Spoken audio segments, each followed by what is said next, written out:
Rule number 1, don't lose money.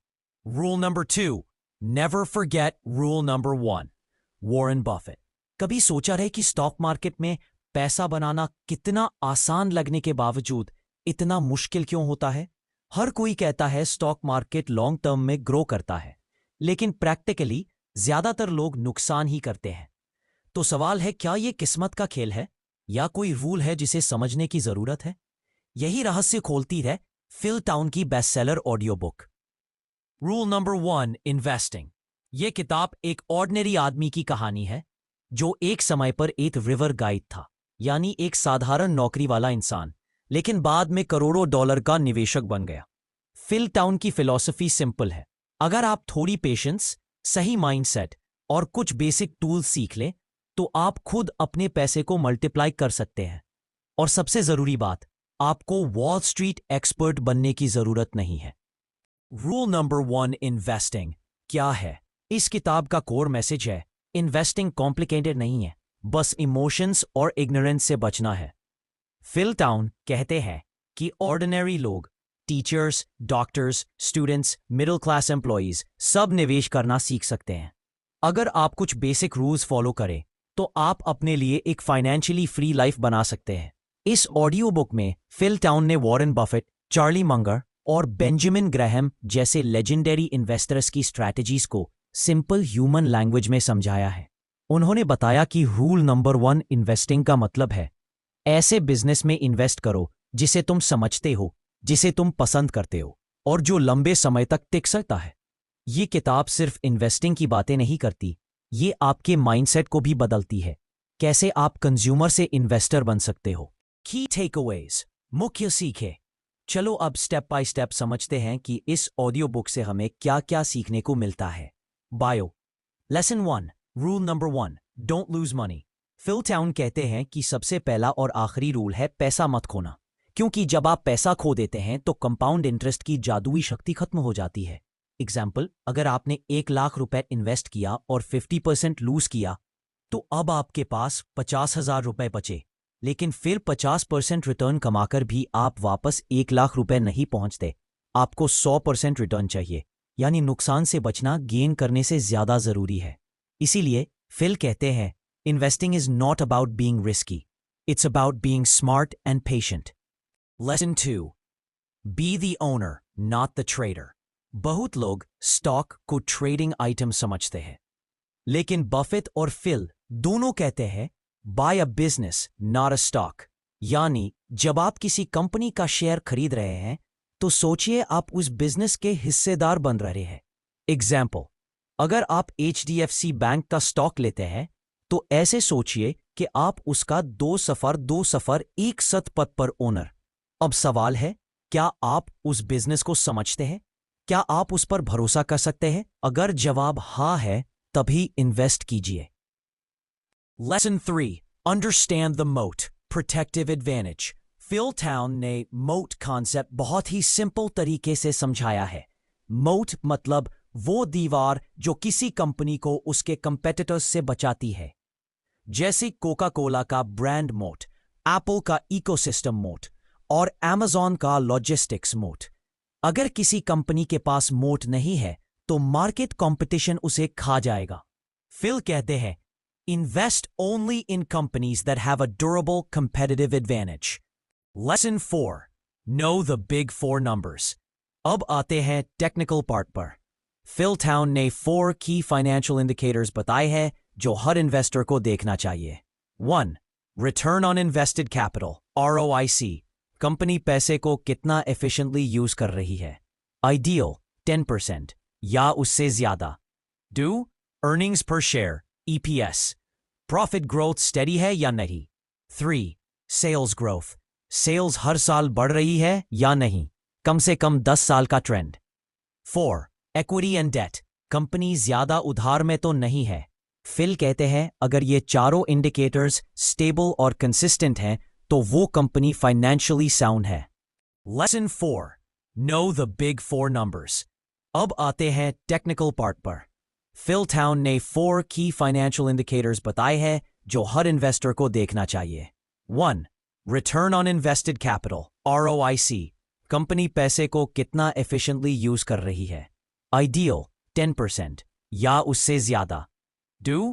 Earnings पर share EPS, profit growth steady है या नहीं। 3. सेल्स ग्रोथ, सेल्स हर साल बढ़ रही है या नहीं, कम से कम 10 साल का trend. 4.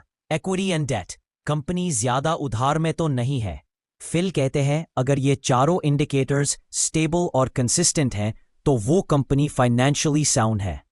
Lesson 5. Margin of safety, यह इन्वेस्टिंग का सबसे पावरफुल कॉन्सेप्ट है। Buy a dollar worth of business for 50 cents, यानी जब कंपनी का इंट्रिंसिक वैल्यू 100 रुपए है तो उसे 70 रुपए या 60 रुपए पर खरीदो, ताकि अगर कैलकुलेशन में गलती भी हो जाए तो नुकसान कम से कम हो। फिल इसे कहते हैं safety net for your investment. Lesson 6. The 4 M's of investing. Phil Town ने इन्वेस्टिंग को याद रखने के लिए एक इजी फॉर्मूला दिया है। The 4 M's। 1. मीनिंग, क्या आप बिजनेस को समझते हैं। 2. मोट, क्या बिजनेस के पास कंपेटिटिव एडवांटेज है। 3. मैनेजमेंट, क्या लीडरशिप ऑनेस्ट और केपेबल है। 4. मार्जिन ऑफ सेफ्टी, क्या आप सही कीमत पर खरीद रहे हैं। अगर ये चारों M पास हो जाए तो इन्वेस्टमेंट ऑलमोस्ट सेफ है। Lesson 7. Learn to value a company. Phil बताते हैं कि स्टॉक की असली कीमत इंट्रिंसिक वैल्यू समझना जरूरी है। इसमें 2 चीजें काम आती है, future growth projection, discounted cash flow DCF method. लेकिन वो इसे कॉम्प्लिकेटेड नहीं बनाते। वो कहते हैं बस अंदाजा लगाओ कि ये बिजनेस अगले 10 सालों में कितना बढ़ सकता है और आज उसकी क्या कीमत बनती है। उसके बाद lesson 8. Patience is the real power. Phil कहते हैं the market is a device for transferring money from the impatient to the patient. Investing में जल्दी अमीर बनने की कोशिश मत करो। मार्केट शॉर्ट टर्म में अनप्रिडिक्टेबल है, लेकिन लॉन्ग टर्म में लॉजिक हमेशा जीतता है। एग्जाम्पल, अगर आपने इन्फोसिस, TCS या नेस्ले जैसे बिजनेसेस में 15 से 20 साल पहले इन्वेस्ट किया होता तो आज रिटर्न्स 100x से भी ज्यादा होते। पेशेंस ही कंपाउंडिंग का असली फ्यूल है। Lesson 9. Emotional control. Phil Town का मानना है कि इन्वेस्टिंग का असली दुश्मन मार्केट नहीं बल्कि आपके अपने इमोशंस हैं। फियर और ग्रीड, ये 2 चीजें हर इन्वेस्टर को गिराती हैं। जब मार्केट गिरता है लोग डर कर बेच देते हैं, जब मार्केट चढ़ता है लोग लालच में खरीद लेते हैं। सक्सेसफुल इन्वेस्टर्स इसका उल्टा करते हैं।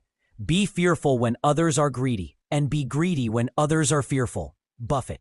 Lesson 10. Practice with paper money. Phil का सुझाव है शुरू में असली पैसा मत लगाओ, पहले प्रैक्टिस पोर्टफोलियो बनाओ। किताब पढ़ने के बाद आप एक वर्चुअल अकाउंट बनाकर देखो कि आपकी सोच काम कर रही है या नहीं। ये कॉन्फिडेंस बिल्ड करने का सबसे आसान तरीका है। 4. Real life connections and examples. अब बात करते हैं कुछ relatable real world scenarios की।